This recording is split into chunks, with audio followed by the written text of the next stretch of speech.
Hello, my name is Cephus Ssemanda, and I'm here to discuss systemic lupus erythematosus.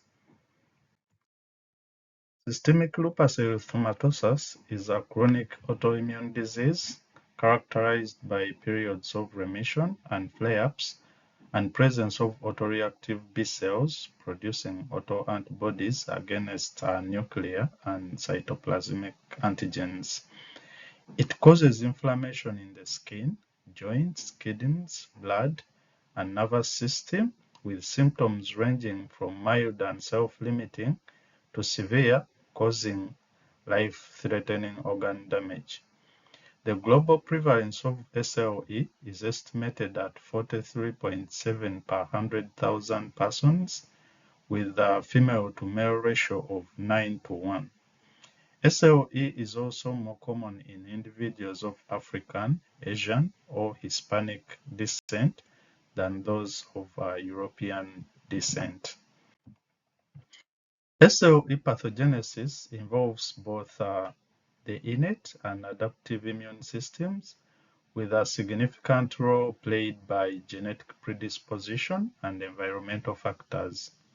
Genome-wide association studies link SLE to genes involved in lymphocyte activation and immune signaling, especially genes of the human leukocyte antigen.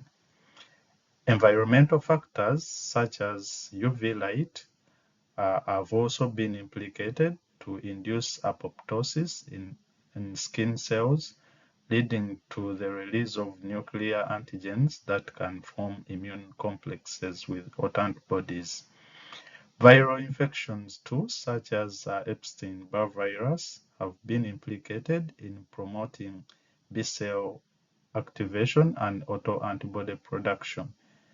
The impaired clearance of apoptotic cells leads to immune complex formation, activating autoimmunity, and this activates the toll-like receptors to recognize nucleic acids from immune complexes, triggering plasmacytoid dendritic cells to release type 1 interferons.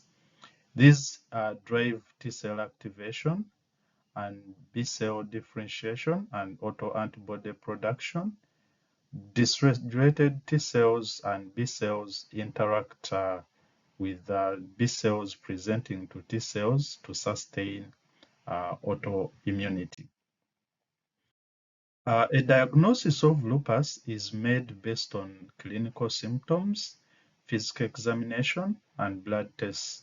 People with lupus may experience fatigue, fever, painful and swollen joints, chest pain, butterfly rash, as seen here, over the cheeks and bridge of the nose, often following exposure to the sunlight. They can also experience Raynaud syndrome, characterized by fingertips that turn white during stressful or cold periods. Other complications of SLE can include vasculitis, alopecia, mouth ulcerations, nephritis, and pericarditis. If clinical findings suggest SLE, lab tests can aid diagnosis, and blood tests may include complete blood count and differential, erythrocyte sedimentation rate, serum creatinine levels, urinalysis, and anti-nuclear antibody tests. While the anti-nuclear antibody test is positive in approximately 95% of SLE cases, it's not definitive, and up to 20% of the patients may test negative.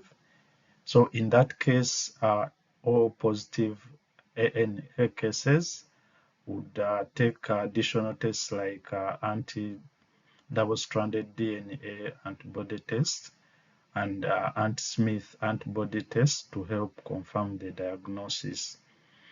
Also, additional tests like diagnostic imaging and organ biopsies can be used to help in the diagnosis of selected cases. Several classification criteria aid SLE diagnosis, including the American College of Rheumatology, a criteria that was revised in 1997, and the Systemic Lupus Erythematosus International Collaborating Clinic criteria in 2012. The current 2019 criteria update provides the highest and sensitivity and specificity, and this enables earlier and more accurate diagnosis. It assigns points to the 22 signs as shown here, classifying SLE if the antinuclear antibody test is positive with a titer of at least 1 in 80 and a total score of at least 10 points derived from both the clinical and the immunological domains. And this system has been to show a 96% sensitivity and up to 94% specificity. Treating SLE aims to achieve remission, organ protection, and improve the quality of life. The European League Against Rheumatism recommends using standardized scores. Several of them have been implemented for assessing disease activity and treatment decisions. And there are several drugs that are used. Some of the categories include antimalarials, which are immunomodulators, and these inhibit autoantigen peptide binding to class 2 MHC molecules and toll-like receptor signaling, thus reducing immune activation. We also have glucocorticosteroids that suppress the inflammatory cytokine genes and inhibit phospholipase A2 and thus decreasing lymphocyte proliferation. Another class of drugs are immunosuppressants, which block DNA replication in both B and T cell populations. We have the calcineurin inhibitors that block T cell activation by inhibiting calcineurin. And lastly, we have the biological therapies, the newest type of therapies that target specific pathways in the immune system and modulate functions of the immune cells. And one of them is belimumab, which is a fully human immunoglobulin G lambda recombinant monoclonal antibody that specifically binds and neutralizes the soluble B lymphocyte stimulator, thus preventing the interaction between the B lymphocyte stimulator with its receptors on the B cells. This B lymphocyte stimulator is a member of the tumor necrosis factor superfamily of cytokines and is produced by mostly myeloid cells, as shown here, and can be cleaved by furin and released as a soluble and biologically active homotrimer. This soluble form is the one that binds to the B cells and activating their differentiation and survival. By belimumab blocking it, it prevents it from binding to B cells and reducing autoantibody production and eventually apoptosis.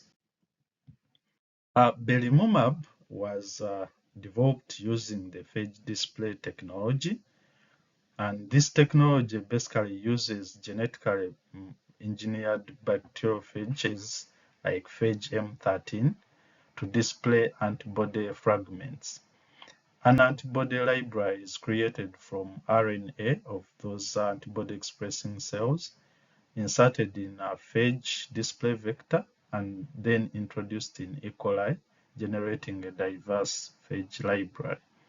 So the library is then exposed to an antigen to isolate those high affinity binders through multiple selection rounds. That's the technology human genome sciences used to identify B lymphocyte stimulator in collaboration with Cambridge Antibody Technology. Selected belimumab through a series of affinity maturation and then started clinical trials in 2001, did several clinical trials, and in 2011, FDA approved belimumab for treating active autoantibody positive SLE. Some of the results that showed its efficacy were from a 2-year randomized controlled trial that aimed at investigating the efficacy and safety of intravenous belimumab in adults with active lupus nephritis. From figure A, we see that from week 24 onwards, a higher proportion of patients in the belimumab group achieved and maintained a primary efficacy renal response compared to those on the standard therapy alone. The patients receiving belimumab were around 1.6 times more likely to achieve this response than the placebo group. Similarly, in figure C, we can see that a significantly higher percentage of patients in the belimumab group, that is the blue line, achieved complete renal response as early as week 12 around here, compared to the placebo group. Belimumab recipients were about 1.7 times more likely to achieve this response. Additionally, patients receiving belimumab had a significantly lower risk of renal-related events or even death compared to those on the placebo, and indicating a 49% relative reduction in that risk. These findings indicate that belimumab, when used in combination with standard therapy, can significantly improve renal responses in patients with active lupus nephritis compared to the standard therapy alone. And this ability to significantly improve and sustain both the primary efficacy renal response and complete renal response over the period of 104 weeks highlighted its potential to improve survival in lupus nephritis patients. From other studies, still belimumab demonstrated a reduction in peripheral blood B cells and circulating double-stranded DNA antibody levels in patients receiving belimumab with a safety profile similar to the placebo. Similarly, long-term studies indicated that belimumab was well tolerated with a safety profile still similar to the standard therapy. However, there were some adverse effects such as serious infections, psychiatric effects, and infusion reactions. However, they were reported generally manageable. From same and real other studies also showed that belimumab effectively reduces disease activity and steroid use with a significant improvements in patient outcomes. In such events, and we can see that precision medicine can help improve belimumab response through use of biomarkers like the B lymphocyte stimulator levels or anti-double-stranded DNA antibody tests or complement levels to identify those patients who are more likely to respond to belimumab. And this helps to identify only those patients who benefit most to receive the treatment. It also helps with dosing based on patient characteristics such as disease severity and pharmacokinetics. It can also help in discovering combination therapies with belimumab or combining it with other immunosuppressants, and this can improve treatment efficacy, especially in those refractory cases. Lastly, it helps in disease stratification. Since SLE is highly heterogeneous, understanding it better can help stratify patients based on specific disease subtypes, and that can ensure that belimumab is used in patients who have specific disease mechanisms that the drug can target. Thank you for listening.